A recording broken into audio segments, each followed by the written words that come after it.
Happy New Year, guys. Hope everybody had a safe and fun New Year's and you guys aren't that hungover. I was a little rough this morning, but I'm good now. What we're here to talk about today is the West Freeway Church Shooting in White Settlement, Texas. But before we go into that, who am I? I'm Chris. I'm the owner of Active Shooter America, and I specialize in teaching civilians active shooter response, unarmed active shooter response. I also teach armed active shooter response for law enforcement and armed personnel. I am a Border Patrol agent. I am a firearms instructor for the Border Patrol, and I've been a firearms instructor for going on 8 years now. So I'm going to analyze this video and give my 2 cents for whatever it's worth, in hopes that we can improve initial reactions in the future and in future attacks. First thing I'd like to talk about, though, before we get into that, is a couple of things. OODA Loop, the thought process of everyone. OODA Loop is a military term, and it was developed by a fighter pilot in the military. And it basically means, it's OODA, basically means observe, orient, decide, and act. So what does that mean? It's basically our thought process every day. I observe that I'm thirsty, I orient myself, what are my options, where is my water, and I decide on a course of action, and I take a sip, and I act. So that is the thought process. Now we're talking milliseconds, okay? In a life-threatening event, this is a competitive cycle, especially in an active shooter situation. It's competitive because not only are we going through this thought process, but guess who else is going through this thought process? The shooter. So in an active shooter situation, what does the OODA Loop mean? I observe the threat, I orient myself, what are my options, what am I going to do? I decide on a course of action, and I act. Now you can imagine how slow that thought process is when you don't have a plan, when you're totally caught off guard. And that's going to be very important when we watch the video. Having a plan and have practiced that plan, preferably through scenario-based training, is the ultimate goal. That way you can get through your OODA Loop way faster than the shooter. So if I'm totally caught off guard, I can't even hope to get through my OODA Loop and come up with a plan right on the fly when the shooter knows exactly what he's going to do and is already acting. So if I am observing the shooter pointing his gun at me, he is already at the A. He's already at the act. He's already decided he's going to shoot me. I am 3 steps behind. OODA. I am 3 steps behind. We're talking milliseconds again. But there's no way that I can hope to survive that encounter because I am totally caught off guard. I want you to remember that. The next thing I want to talk about is our thought process again, but along the lines of denial. Most people that's the first stage they're gonna hit when they're confronted with a situation they've never been in before, especially a life-threatening event. So let's take an active shooter situation. Denial. I'm processing this information that I'm seeing, and I've never been in this situation before, so my first thought is going to be, this can't be happening. I'm in denial. Or I'm telling myself, what is happening is normal. It takes some time for our brains to process this information. In an ambiguous situation, a situation I've never been in before, it's going to take my brain a little bit to process that. And once I get through that denial phase, then I'm going to be like, okay, this is real, I need to act. But a lot of times that you can see how that is deadly. The denial phase is very deadly. Another thing I want to touch on before we watch the video is our brain in and of itself.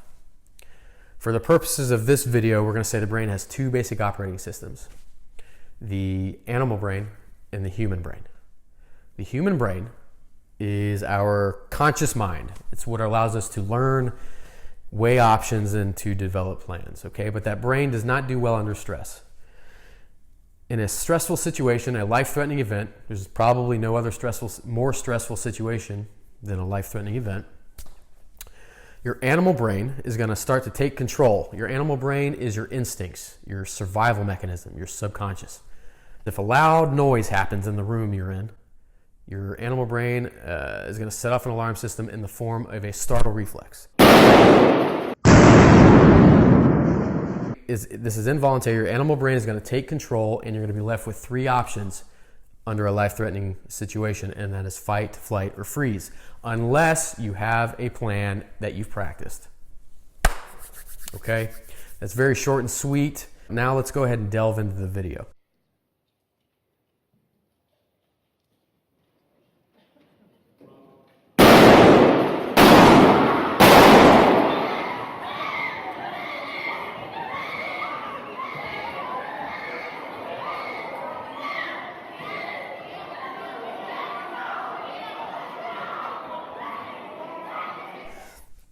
So the first thing you're going to see is the individual in the upper left-hand corner.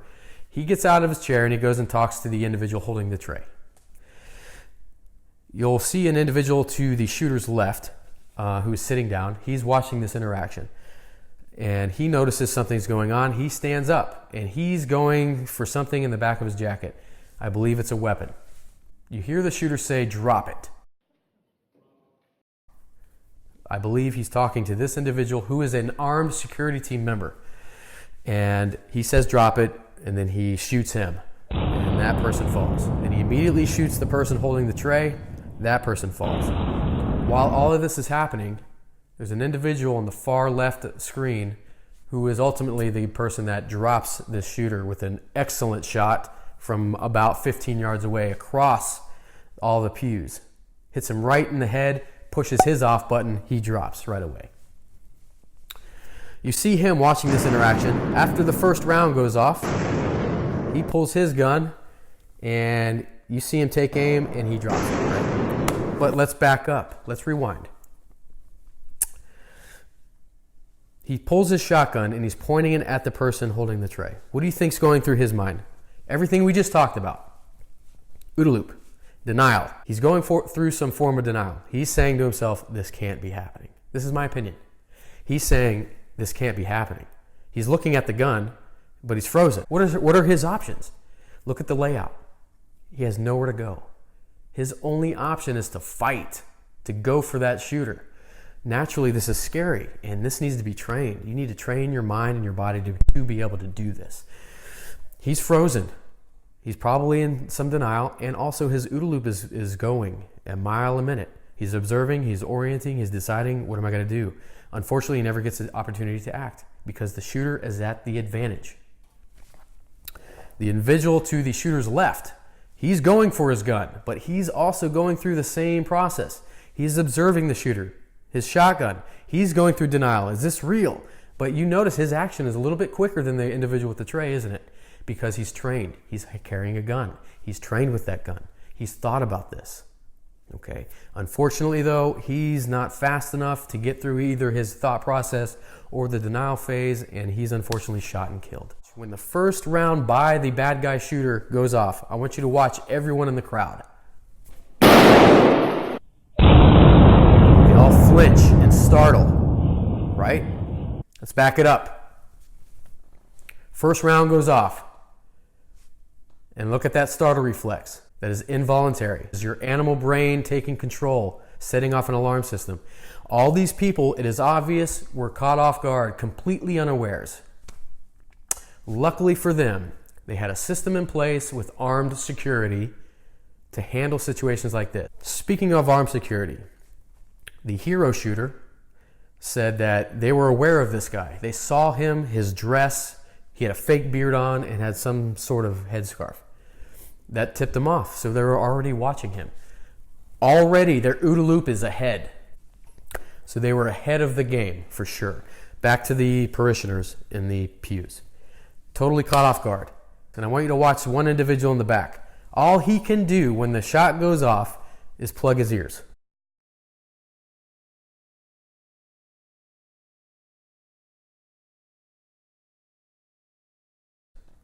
And then he looks. And then he drops down. Totally caught off guard. How could these people have bettered their circumstances? Well, one, the first principle of unarmed response is accepting the fact that survival is your responsibility. Survival is your, mine, his, hers. As an individual, it is our responsibility for our own survival. We've lost that as humans somehow. As technology, social norms, and laws have progressed during civilization and society, we've allowed that progression to negatively influence our perception of safety. We're almost at a point where most people in today's society are totally naive to the perception of danger. We've lost our animal instinct of survival. We need to regain that. And the first step is accepting the fact that our survival is our responsibility. We've given that responsibility to the law enforcement, the military, and the armed security in the video. We've delegated that responsibility to these individuals, and that's a great thing that we can live in a society that way. But there's a disadvantage, isn't there? The disadvantage is we are now off guard. We are caught off guard more easily, and we can't allow that to happen. The second step, be prepared. That sounds very general, but let's have a plan.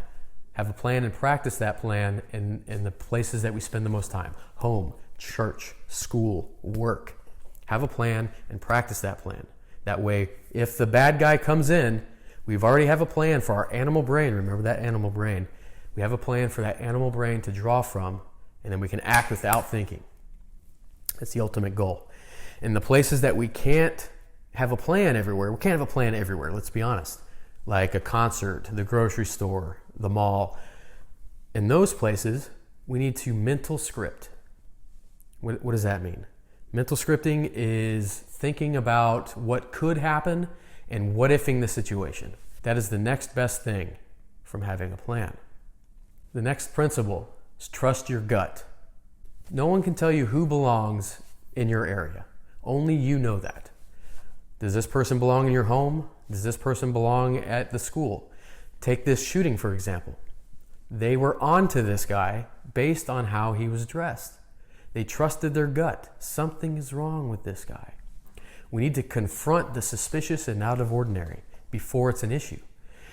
It's a church. They're welcoming. They decided not to address this person, but they kept an eye on him, which unfortunately 2 people lost their lives, but it could have been a lot worse. Imagine this armed security not being there at all. He would have had free reign to walk up and down those pews shooting people. What did the parishioners do? They just dropped him in between the pews. The next principle is give yourself distance and time from the shooter. How do we do this? If I can leave the confines of the building right away, I'm going to do that. This can be done before the first shot's ever fired.